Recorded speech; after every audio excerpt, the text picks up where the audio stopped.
Bem, estamos de volta, última parte do nosso fim de noite, dessa noite.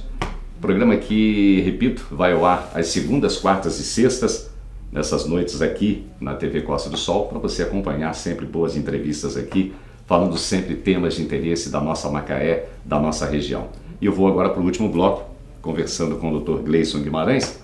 Doutor, queria que o senhor falasse agora da importância de tudo isso que a gente disse, todos esses problemas que pontuamos e o senhor citou aqui. Isso também pode desencadear, queria que o senhor falasse um pouco da pressão alta, né? Às vezes as pessoas, eu já vi pessoas relatarem que foram descobrir depois que tinham pressão alta porque sentiam uma pequena dor na nuca, um pequeno desconforto e não sabiam que era exatamente o problema de pressão. Queria que o senhor falasse da importância disso. O diagnóstico da apneia do sono, em especial, ele é muito importante também porque o diagnóstico diminui a chance do paciente ter problemas cardiovasculares, como a gente já conversou.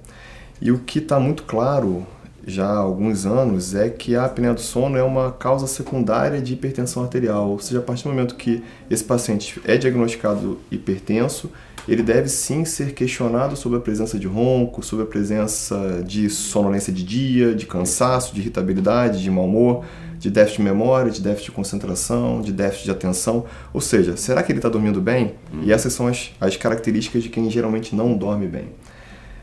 Um fator bastante importante que, inclusive, é muito motivo de orgulho da gente aqui em Macaé é realmente identificar, e uma população que a gente estudou na cidade do Rio de Janeiro, mostrando um total de quase 500 pacientes com hipertensão arterial, só que era um tipo de hipertensão arterial que a gente chama de resistente. O que é a hipertensão arterial resistente? É aquele paciente que geralmente toma mais de 3 remédios para controlar a sua pressão.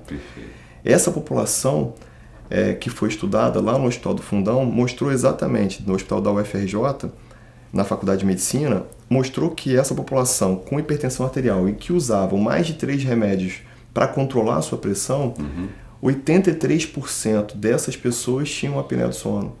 Então isso é de uma importância absurda no meio clínico, no meio médico, no meio acadêmico, para que a gente consiga divulgar isso.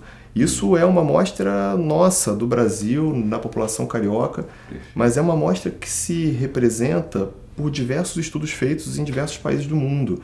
Então o que a gente entende é que aquele paciente que tem pressão alta e que usa mais de 3 remédios, ele deve ter investigado ronco e apneia, porque a prevalência disso é de 80% a 90% nessa população. Então realmente existe um link entre aquele paciente que tem pressão alta, que usa muitos remédios, e aí por isso, para controlar a sua pressão, e a apneia do sono é um fator que realmente deve dificultar esse controle da pressão arterial. E aí também isso se estende ao controle glicêmico, então as pessoas que têm diabetes e que têm apneia têm um descontrole do açúcar no sangue também maior. Então é importante que a gente identifique tanto no hipertenso quanto no diabético se ele ronca e se ele dorme mal. Agora, a boa notícia para todos nós, sobre todos os aspectos que nós colocamos aqui, doutor, é que a medicina tem hoje procurado muitas fórmulas de se chegar a esses problemas, de resolver. Recentemente mesmo você chegou de um desses congressos em São Paulo. Quer dizer, isso tudo está sendo muito antenado e muito passado, está muito mais rápido agora essas questões até a gente, né? Graças a Deus. Eu acho que a mídia social ajuda muito, o acesso do Google, o acesso de toda a internet é muito fácil. Hoje, quando eu atendo um paciente com ronco e apneia, eu falo, se você quiser entender um pouco mais, pode procurar na internet, porque a internet tem, claro, alguns sites bastante interessantes para que o público leigo consiga consultar e fazer essa avaliação, que é muito importante. A gente precisa orientar e educar todas as pessoas que elas precisam realmente entender o que elas têm. Exato. Por quê? Porque eu acho que a gente acredita que a partir do momento que a saúde de cada um é entendida por quem passa pelo problema, ajuda muito no processo de adesão e de terapêutica. Então, eu agradeço muito quando um paciente chega já entendendo ou já sabendo o que ele pode ter, ou que ele se preocupa e vai procurar realmente informações daquilo que a gente define como diagnóstico definitivo dele. Então é muito importante que vocês, que os pacientes, que as pessoas se interessem por assuntos como esses, porque isso aumenta, sem dúvida nenhuma, inclusive o nosso potencial de tratamento, porque é muito interessante que as pessoas reconheçam e entendam o que se passa com cada uma delas. Ninguém melhor do que ele para saber o que ele passa. Exatamente. Né? Acho que esse é o movimento. Exatamente. Doutor, gostaria que o senhor falasse agora sobre tudo isso que a gente aqui colocou, se tem alguma influência, se tem reflexo, se inibe o apetite sexual de pessoas que estão com problema de apneia, problema de um sono não muito reparador, pessoas ansiosas, pessoas que têm uma noite mal dormida. Isso inibe o apetite sexual desses casais? O sono não reparador, o sono fragmentado, e aí por isso a gente fala da apneia como o maior exemplo, porque cada apneia vai gerar uma fragmentação do sono. A gente costuma dizer que na polissonografia, no laboratório do sono, a gente identifica muito isso. O paciente tem uma apneia, no final de uma apneia ele tem um despertar, ou um micro despertar. Isso faz com que ele ronque e respire novamente e interrompa aquele processo obstrutivo que a apneia instalou. Então, nesse indivíduo que tem muita fragmentação, já tem diversos estudos, desde 2004, o primeiro estudo numa revista da urologia, inclusive, uma revista internacional, mostrando a importante relação entre a diminuição da libido, né, a redução do desejo sexual, nessa população de pacientes que fragmentam muito sono e principalmente na população de pacientes que têm apneia do sono grave. Então, naquelas pessoas que têm mais de 30 paradas respiratórias por hora e roncam muito, essas sim, em especial, têm muita chance de evoluir com diminuição da libido.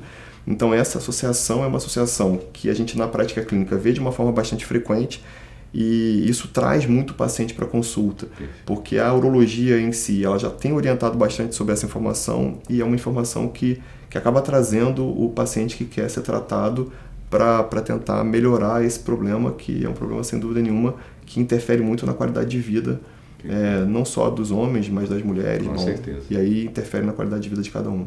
Agora, como no final de cada questão que foi colocada aqui, eu sempre perguntei, isso tem como ser revertido? E claro, agora para as pessoas que estão passando por isso, tudo isso pode se reverter e a pessoa voltar a ter o apetite sexual normal e realmente ter a sua vida arrumada. Isso, o objetivo maior é a gente resolver o problema do sono, né? Então, se a gente consegue fazer com que aquele sono em que existiam 30 apneias por hora, com 40 despertares breves por hora, esse indivíduo ele começa a dormir integralmente, restabelece o sono mais profundo, né? O sono superficial fica em menor quantidade, ele estabelece a liberação hormonal que acontece todos os dias à noite quando eu durmo bem.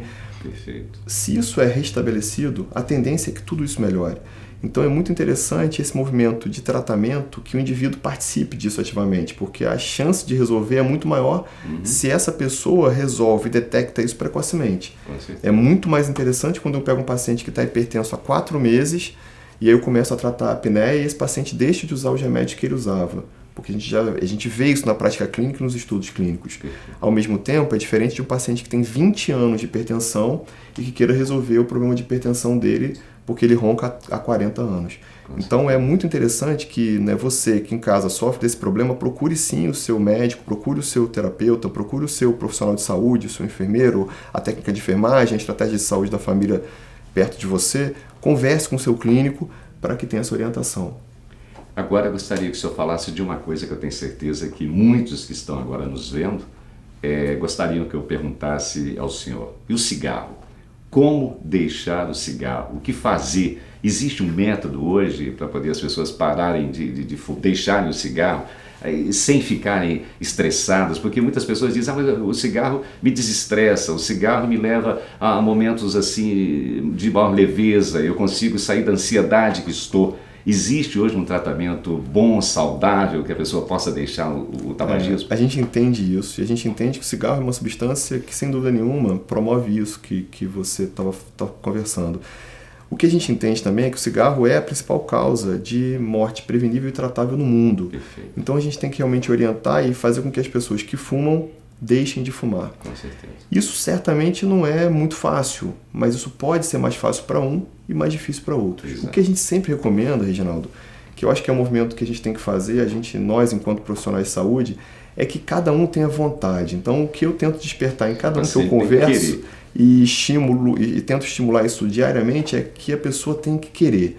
Porque se aquela pessoa que fuma 10, 20, 30, 40 anos desejar, a gente tem que pegar no laço, porque é a grande oportunidade. Tem que aproveitar o momento, porque o momento é crucial, é o momento que ele decidiu largar um amigo, um companheiro, porque o cigarro muitas vezes é encarado dessa forma, e fazer com que a gente traga pra gente e convença e oriente. Hoje em dia, a formatação do tratamento, não existe fórmula mágica, né? De novo falando sobre isso, Exato. mas existe sim um encaminhamento que é muito interessante.